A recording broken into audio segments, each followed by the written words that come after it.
Joining me now, the senator in the middle of it all, budget chairman in the Senate, Bernie Sanders. Senator Sanders, thank you for joining us. The bottom line, where do things stand now?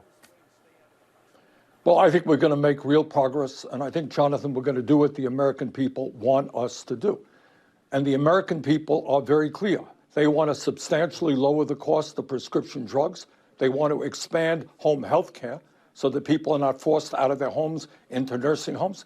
They want to expand Medicare so that elderly people can have dental care, can have hearing aids, can have eyeglasses.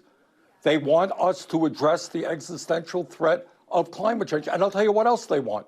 They are sick and tired of the rich getting richer and not paying their fair share of taxes. And they want this reconciliation bill to be paid for by doing away with the loopholes that the wealthy and large corporations enjoy. So we have the American people very, very strongly on our side. We've got the President of the United States on our side. We've got 96% of the members of the Democratic caucus in the House on our side. We got all but 2 senators at this point and the Democratic caucus on our side. We're going to win this thing. We're going to pass a strong infrastructure bill to rebuild our crumbling infrastructure, and we're going to pass a reconciliation bill.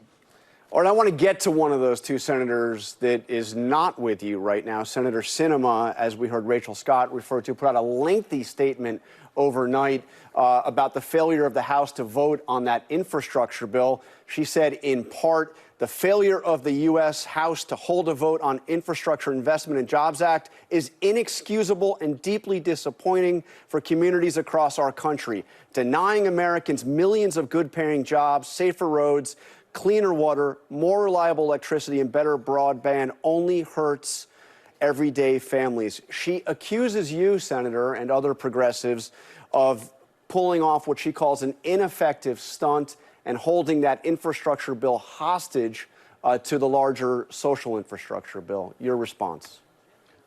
Well, I think Senator Sinema is wrong.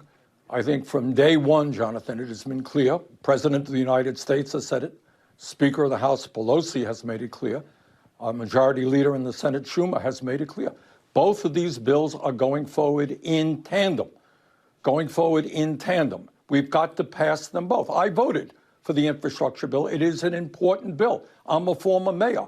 I know how much we have got to address our crumbling infrastructure and create jobs there. But I also know that elderly people in this country cannot chew their food because they don't have teeth in their mouth. I know that the American people are sick and tired of paying 10 times more for prescription drugs than the people of Canada and in other countries. I know that there are young people out there who would love the opportunity to get a higher education but can't afford community college. We're going to make 2 years of community college tuition free.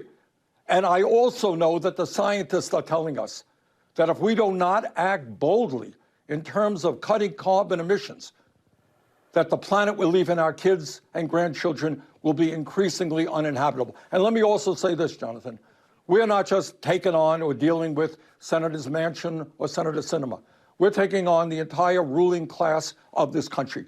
Right now, the drug companies, the health insurance companies, the fossil fuel industry are spending hundreds and hundreds of millions of dollars to prevent us from doing what the American people want.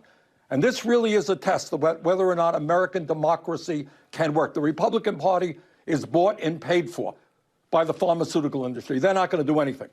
But I hope very much, and I expect, that the Democratic caucus and the president, I know he will, stand firm and tell the drug companies, stop ripping us off. Well, tell the insurance companies that the American people need, elderly people need dental care, hearing aids and eyeglasses. People need home health care. Our young people need the quality child care that they deserve.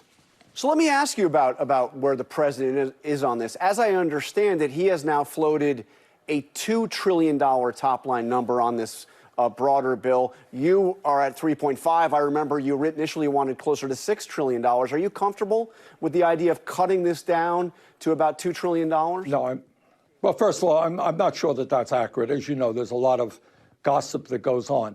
What the president has said is that there's going to have to be some give and take, and I think that that's right. I think, if anything, Jonathan, when we especially talk about the crisis of climate change, and the need to transform our energy system away from fossil fuel. The $6 trillion that I originally proposed was probably too little. $3.5 trillion should be a minimum, but I accept that there's going to have to be give and take. But at the end of the day, the real But okay, so give and now, take, but not $2 trillion. That's not enough. Because the president also said that a smaller investment could create historic achievements. But $2 trillion is not enough. What the president is saying is that what we are trying to do is for the working families of this country, for the children, for the elderly, we're trying to pass the most consequential piece of legislation since the Great Depression. And he's right. You know, so yeah. The bottom line is we have got to pass it. We've got to pass the infrastructure bill. And the American people are going to have to stand up. You know what bothers me about this whole thing? Poll after poll shows what we are doing is exactly what the American people want. It's not what the big money interest wants, not what the lobbyist wants. It's what the American people want. And we got to do it.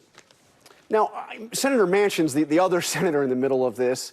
He's been consistent. We actually had him on this program back in July. And let me play you what he said about his top line number back then.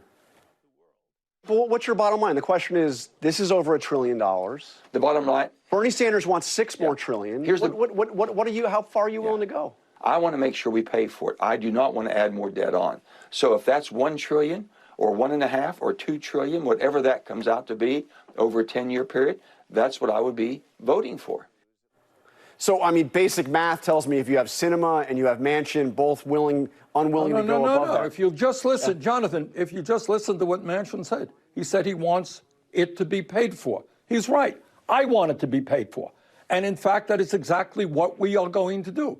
And if it's $3.5 trillion, we can pay for it because, as everybody knows, you got some of the wealthiest people in this country who in a given year don't pay a penny in federal income tax. Large corporations don't pay a nickel in federal income tax. So if Manchin wants to pay for it, I'm there. Let's do it. And by the way, you could pay for it at $3.5 trillion. You could pay for it at $6 trillion. We have massive income and wealth inequality in this country. But as you know, we can do that. I mean, as you know, what he's saying is the only taxes he's willing to go to would give you at most $2 trillion. We also heard. But you see, then that's in.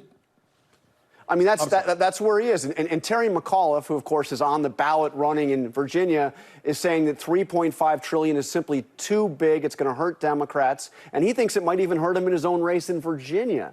Well, Terry McAuliffe, I wish Terry McAuliffe the best of luck. I hope he becomes the governor of Virginia again. But let him focus on Virginia issues. Some of us have got to deal with the national issues. And what I am telling you, ask the American people whether or not we should have Medicare negotiating prescription drug prices. Ask them.